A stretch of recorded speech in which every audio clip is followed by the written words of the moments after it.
শাকিব খানের সমতুল্য হওয়া সহজ নয়। সিয়াম আহমেদ। টলিউডের সুপারস্টার শাকিব খানকে ঘিরে ভক্তদের আবেগ, তুলনা আর প্রতিযোগিতার গল্প নতুন নয়। তবে এই চর্চার মধ্যেই পরিণত ও দায়িত্বশীল মন্তব্য করেন তরুণ প্রজন্মের জনপ্রিয় নায়ক সিয়াম আহমেদ। সম্প্রতি ভারতী একটি গণমাধ্যমে দেওয়া সাক্ষাৎকারে শাকিব খানের সঙ্গে নিজের অবস্থান নিয়ে কথা বলেন সিয়াম। সেখানে তিনি স্পষ্ট ভাষায় বলেন, সাকিব ভাই ২৬ বছর ধরে বাংলাদেশের বিনোদন ইন্ডাস্ট্রিকে কাঁধে নিয়ে এগিয়ে চলছে। তার সমতুল্য হওয়া সহজ নয়। আমি সেই চেষ্টাও করি না।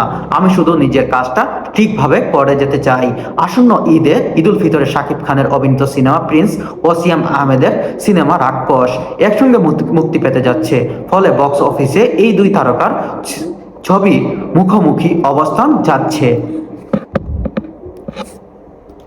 বিষয়টি নিয়ে সিয়াম আহমেদ বলেন, ঈদ আমাদের সবথেকে বড় উৎসব।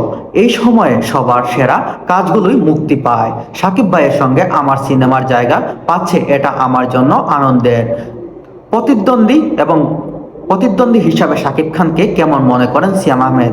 সিয়াম আহমেদ বলেন, সাকিব খান বাংলাদেশের একজন মেগাস্টার। তার সঙ্গে প্রতিদ্বন্দ্বিতা করতে কেই না